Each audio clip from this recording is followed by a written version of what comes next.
Like, when did sports become guaranteed cash? Like, how insane is that rationale thinking? You know what I mean? Like to actually wrap your head around the like sport, just the idea of sport being guaranteed money where it's not incentive based is insane. That the common or the standard contract isn't incentive based. You know what I mean? Like, I know that it's so hard to get these guys, and it's such a dog eat dog world, and you need to you got to throw the house at these guys to get them to sign. But like, how did we get to this point?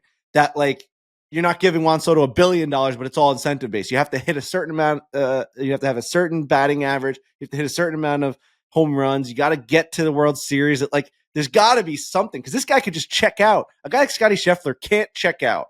He's got to win 9 events to be the highest paid player. He's got to beat everyone around him to be the highest paid player. Juan Soto could now, I'm not rooting for, maybe I am, could be just like an absolute dud for the next 15 years. Rick DiPietro, I just talked about him, played like 100 games. They're still paying the guy. Like, there's no incentive base in sport. That's crazy to me. Just golf is the only one. I don't know the answer, but I would imagine somewhere along the line it speaks to the power of player unions, where they have Scott Boras, that scumbag, changed the game.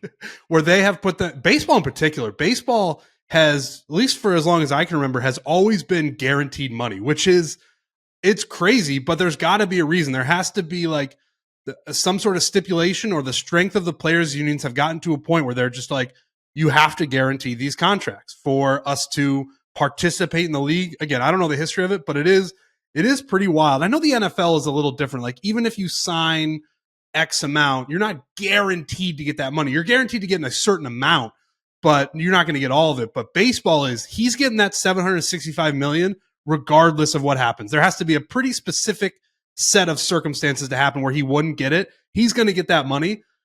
I'm with you. It's pretty crazy that you can just sign on the dotted line, and no matter what happens, you are getting that money. Yeah, there's player options in there, and like, I'm sure there's different like writings in there that if they make World Series, he unlocks a certain amount of money earlier. I'm sure the contracts are way more detailed than we're saying, but essentially it's all guaranteed with a $75 million signing bonus right on top. He got $75 million wired into his account today, which is insane. $75 million nice. Signing bonus. That's nice. Yeah, it's just like, even we're incentive based here, like us three, like, to make money for like our entire lives, my future kids and everything. Like, we gotta like hit numbers and sell certain amount of things and like unlock certain bonuses and all. Like, you know, like you gotta perform, man. You can't just. There are people in life that just sign these guaranteed contracts, and it's like, I don't know when that became a standard. The Scotty thing is so eye opening, where it's like he has to be the best by so high of a margin, by so large of a margin. Like, undoubtedly the best of his league to make the most money. And that's, dude, he's not the best player in the MLB, Juan Soto. Ohtani is, and he's making $300 million more than him. The crazy part too, or is that right? Yeah, I think it was right. How I'm much did not sure. Ohtani sign for? I think it was like 400. Yeah. Crazy part too is Steve Cohen and the Mets are signing that deal pretty much knowing that the last 5 years of it, he's gonna not be as good as he is right now. Like, you have to, the players are in such a position of power where you should probably sign Juan Soto to a 10-year deal. Because Juan Soto's 25 years old. You sign him to a 10-year deal, and all right, you're up at 35. And that's sort of when, for baseball players, it starts to slide. Certainly when you get in your late 30s. But Juan Soto is in such a position, and there's such a battle to sign him, that you sign him to a 15-year deal knowing that those last 3 to 5 years are just going to be, it's going to be like Albert Pujols. Like, at the end of his deal with the Angels, it was like, boy, this is sort of a carcass that we've got on the payroll. But you have to do that to even be in the running to sign him. If you offered Juan Soto 10 years, whatever, $550 million, he's not even looking at that deal. It's pretty crazy. A lot of it too, I mean, you can really look at what Liv has tried to do, right? Liv Golf has essentially kind of said, okay, we've got this backing. We're going to do something completely new and different in the world of golf, but we have to be able to leverage the top stars. What can we do? Well, every other sports league has created franchises that are insanely valuable, that have loyal fans, that have gone with this closer to guaranteed model. that if golf doesn't seem to have that yet, golf is getting big, it's getting popular since COVID and all the recreational parts of golf, everything's up.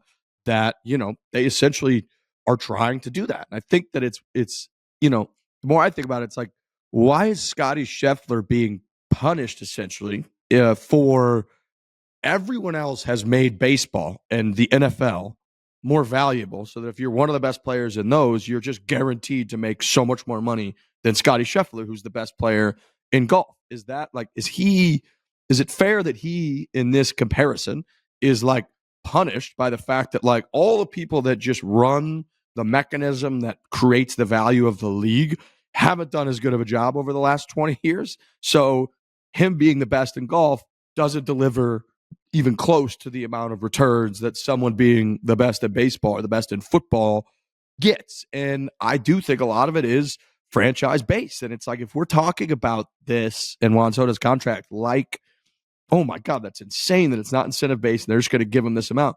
Well, all the franchises have only skyrocketed in value, right? Like the Mets, I feel like 15 or 20 years ago were worth less than $1 billion. And now that franchise is worth, what, $3 or $4 billion.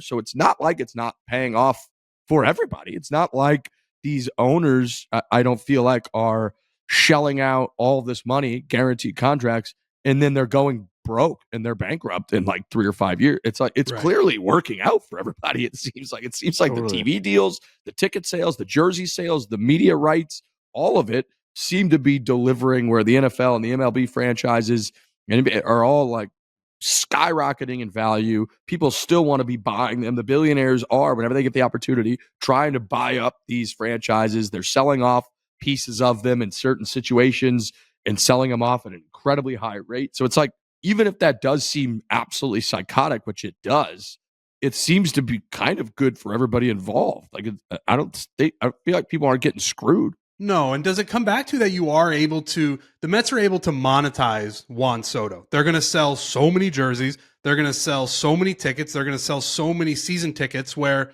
golf has none of that. It's a roving tour every year. They're not selling Scotty Scheffler jerseys. Certainly him being really, really good is beneficial for the sport because it grabs headlines and more people pay attention. But what is the monetary value of that? I think it's easier to calculate when you're a baseball team, when you're a football team, when you're a basketball team. It's like, you sign a guy like Juan Soto, you got to give him almost $1 billion.